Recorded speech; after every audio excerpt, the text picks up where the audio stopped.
Here's the one thing tonight. The community organizer-in-chief is transforming America. But nobody is really noticing. And I think it's because they don't know what they're looking for. I want to show you a picture here. Can you bring this picture up? I want you to look at this picture and then tell me what is changing in this picture. This is from the University of South Dakota Department of Psychology, their website. This is a test based on a scientific theory called change blindness. It's a theory that I think might help explain what's happening in our country right now. I actually found this picture in this website. I was doing some research this weekend, and I brought it down to about 10 different people that were at my house. And, oh yeah, I'm usually on psychology websites. I do a lot of self-checking. Anyway, in visual perception, change blindness is a phenomenon that occurs when a person is viewing a visual scene and apparently fails to detect large changes in that scene because there's a lot of things going on in the scene. You see it? You know what it is yet? Show the other picture, please. Now could you just do me a favor and highlight the change, what's missing? Underneath that wing, show me the first picture again. Underneath that wing was a giant jet engine. It was flashing before your eyes, and only about 2 out of the 10 people in my house got it. And once you know what it is so unbelievably obvious that you, can you put back on the screen the 2 going back and forth again? Try to look at these pictures going back and forth, and, there's no way you can't see the engine missing. Well, this is what's happening in America. All right, the system is being overwhelmed. We are rushing massive programs and policies at an astounding rate. And we're failing to see, because we're looking at all the other things that are happening in that scene, we're failing to see the engine being removed from the plane. Because Obama is using something called, honest to God, change blindness. He's doing all of this, even though he said this in 2004. You rush these budgets that are a foot high, and nobody has any idea what's in them, and nobody's read them. 14 pounds it was. Yeah, and it gets rushed through without any clear deliberation or debate. Then these kinds of things happen. And I think that this is, in some ways, what happened to the Patriot Act. You remember, there was no real debate about that. It was so quick after 9/11 that it was introduced that people felt very intimidated by the administration. People felt intimidated. Wow, that sounds familiar. But now in 2009, it's totally cool to jam through $787 billion stimulus bill, a massive expansion of children's health care, a cap-and-trade energy bill that nobody really debates, and oh yeah, a complete overhaul of the entire health care industry in 6 months.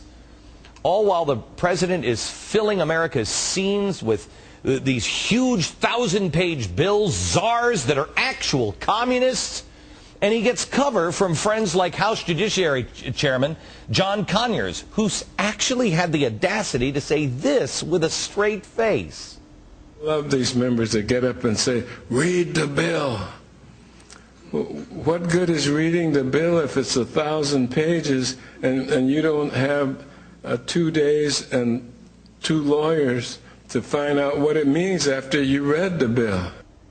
So it's logical to him then to say, oh, well, the logical thing to do is to just sign away. Instead of saying, no, I can't do it in 2 days, you're going to have to wait. The world is upside down. They're taking the engine off our airplane.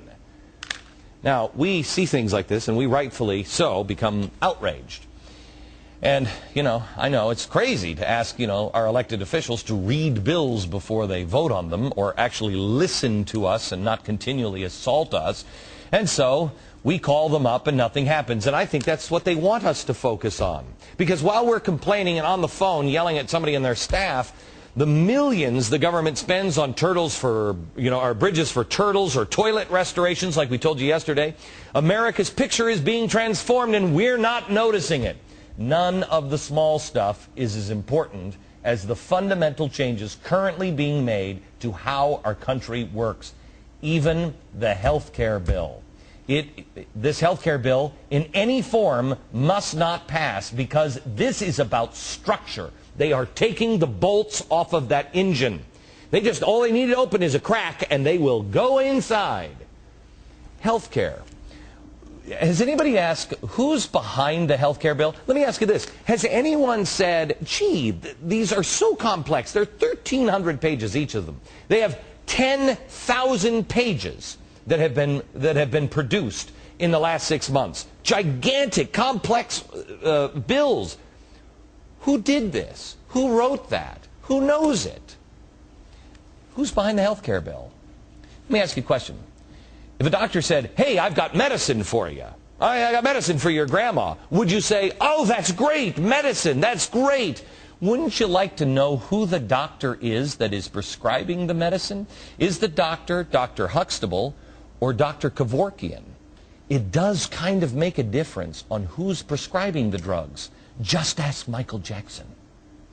This isn't about a slight change of paint color. This is about an engine completely disappearing, America's engine.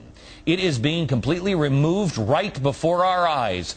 America, we once had this crazy concept of elected officials doing things for the people, but now it seems our elected officials are busy doing things to the people for the puppets, or as puppets, for the people, you know, who are really the powerful ones, the global corporations, the unions like SEIU, community organizations like Acorn.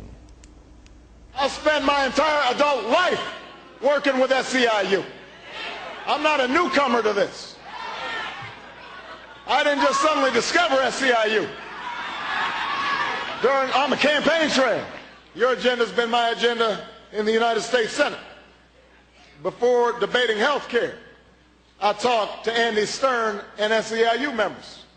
Before immigration debates took place in Washington, I talked with Alcia Medina and SEIU members. Before the EFCA, I talked to SEIU. Before I even get inaugurated, during the transition, we're going to be calling all of you in to help us shape the agenda. We're going to be having meetings all across the country with community organizations so that you have input into the agenda for the next presidency of the United States of America. I want to ask you this question, America. Do you think those meetings went like the town hall meetings where all the questions are staged and he's just, you know, laying out his plan for everybody? Or is he actually meeting in the White House? Is he meeting with the average people in the White House? Who's in charge of this? I'm just asking America, will you start to ask the officials the tough questions and hold their feet to the fire? The tough question is, who's actually running this country? Is it the all-knowing Messiah, Barack Obama, or is he just handing things over to special interest groups like SEIU and Acorn, pushing their agenda? By the way, those two organizations are inseparable. I want to make this warning to you. Once you see the pictures of the plane, once I pointed out that the engine was missing, you couldn't see it any other way. Let me tell you something. Once you see the picture of what they're really doing, you will not be able to see it any other way. You won't believe that you've been looking at this picture for so long and you completely missed something so huge. And I warn you of this because if you're anything like me, you will have many, many sleepless nights wondering how everyone else has change blindness and just can't see it.